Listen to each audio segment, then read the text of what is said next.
When I first saw The Last Jedi in 2017, I was around 14, 15 years old. Now, at that point, I didn't really know much about movies or about Star Wars in general. I just remembered the movie feeling so long, and I just remembered that Luke Skywalker had died. And I remember it looking amazing, but outside of that, my opinion basically became the same opinion a lot of people had. The movie was beautiful, but the writing was a mess, and for years, that's just how I thought about this film. Because while yes, this movie is messy, it absolutely has some problems, even glaring problems, but it also might be the last time that Star Wars actually felt like it was trying to move forward and is genuinely one of the only attempts that I've felt that should make new fans like myself want to become a part of the fandom. Before this rewatch, my memory of The Last Jedi was pretty negative. I remembered Luke feeling nothing like the Luke Skywalker of old, and I remembered the casino planet scenes dragging out what seemed like forever. And I remembered Leia flying through space and just the whole theater collectively sigh. And in my head, even at that point, I just remembered going, I don't know about this one. So going back to it, my question was simple. Has this movie aged better or worse over almost a decade? And weirdly enough, I think the answer is actually both, because the stuff that works in this movie works way better than I remembered, but the stuff that doesn't work feels like it really stings now that I have a better understanding of movies. The biggest thing I can say about this movie is that I respect it. I respect that The Last Jedi now is trying to evolve Star Wars. Whether you like the choices or not, this movie is not interested in giving fans another nostalgia ride. It's not trying to replay the hits and the original trilogy beat for beat like The Force Awakens. It's asking what happens after legends get old and what happens when our heroes fall and are ultimately feeling like failures. And that's where I think that this movie is at the strongest. It feels like Rian Johnson looked at Star Wars and what had been built over the last 30, 40 years and said, all right, we have experienced the past enough. We have given it its flowers, but now what? And that's why the movie is so focused on legacy. We have it on all of our core characters, Luke, Leia, the Jedi in general. And that's an interesting theme. And honestly, I think that this is the direction the sequel trilogy should have stayed on. Rey being a nobody, her parents really not mattering, and I think that Kylo becoming the main villain, along with Luke passing the torch, were all the best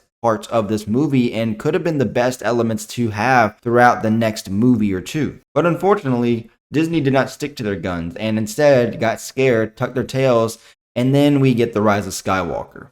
It walks almost everything back from this movie and the previous entry and leaves this trilogy feeling empty. So even if The Last Jedi is flawed, I'd rather watch a flawed movie with guts than a safe movie that is terrified of upsetting anybody.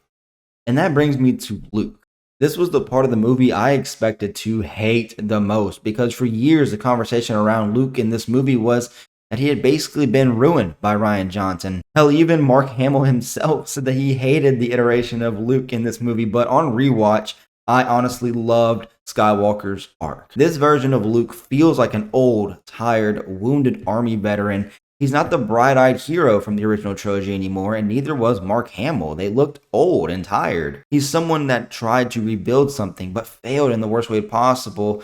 And so it's understandable that he wanted to isolate himself because he couldn't live with that failure. That is a human emotion. And I think that seeing that on screen, especially with a character like Luke Skywalker, who feels like he is above all of that, just felt like a real great character study that we haven't gotten since the original trilogy. And to me, that doesn't feel like character assassination. This feels like a character who has lived. He's seen shit. People change. Heroes get older and trauma can affect people. And Luke's failure with Ben Solo quite frankly broke him. But what makes that arc work is that the movie doesn't just leave him there and make him be this old, brittled person. And I think that people forget about that a lot of the times with this film. Sure, Luke starts the movie as a man who has given up on the Jedi and himself and the galaxy, I guess. But through Rey, he has to face the truth that failure doesn't erase his purpose, and that's why the ending works so well for me, specifically for Luke. He doesn't come back with a lightsaber at 65 years old and destroy the First Order. He wins by becoming the legend again and gives the Resistance hope to move forward and leave the past behind, which is also in turn a message for the fans that really needed to hear it. And when he dies, looking at the twin suns, the same image that started his journey is just beautiful and is another clear indicator that Rian Johnson understands Star Wars more than a lot of these fans, quote unquote, claim that they do. And honestly, behind Empire Strikes Back, this might be my favorite version of Luke.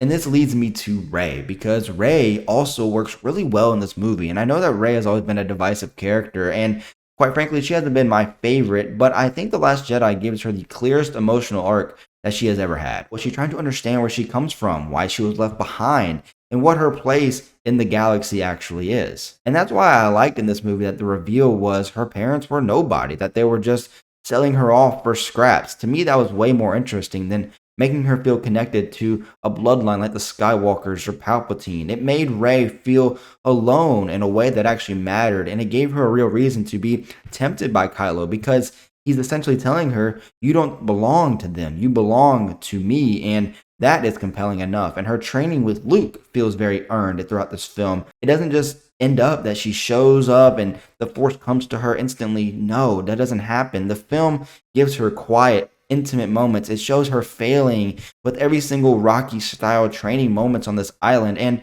visually just gorgeous. And so by the end, when Rey lifts those rocks and frees her friends and Luke's narration is playing over it, that feels like the passing of the torch for them, but also for us as fans. Now, Kylo Ren is probably the strangest character in this movie for me, because on one hand, he's genuinely one of the most interesting villains that Star Wars has ever had. He's emotional, insecure, comes off as a crybaby at times. He wants to be feared, but he's also clearly still very wounded by what Luke did to him.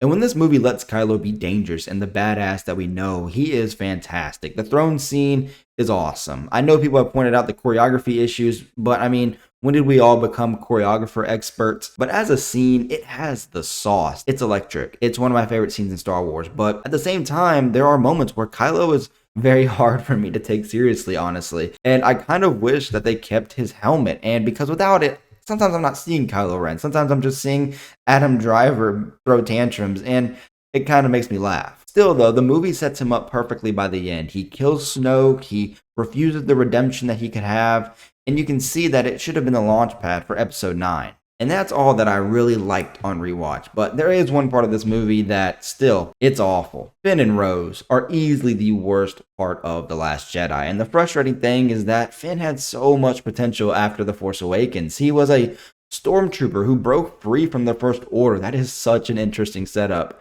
There is so much you could have done with that. But in this movie, Finn just feels like he's been sent on a side quest like a video game character for most of the runtime. Every time the movie cuts away from Luke and Rey or Kylo and Snoke and goes back to Canto Bight, it kind of just feels like the film slams on the brakes. And Rose as a character meant absolutely nothing to me. And that's not a shot at the actress at all. The way people treated her after this movie came out back in the day, I could remember, was incredibly embarrassing, but the character herself feels so shoehorned into the story, and her relationship with Finn never feels believable enough to justify how much time the movie gives it. I never really liked this whole subplot. It has some cool ideas, but it just drug on way too long. But I'm going to end it on this, guys. I think that this movie is ridiculous in all the best and the worst ways. Did it age better? For me, yes, but it's not perfect. It's not without its problems. You know, we have a lot of things that feel wasted, a lot of characters that go unnoticed, but for me, this movie made the galaxy and Star Wars as a franchise feel big again. You know, I just saw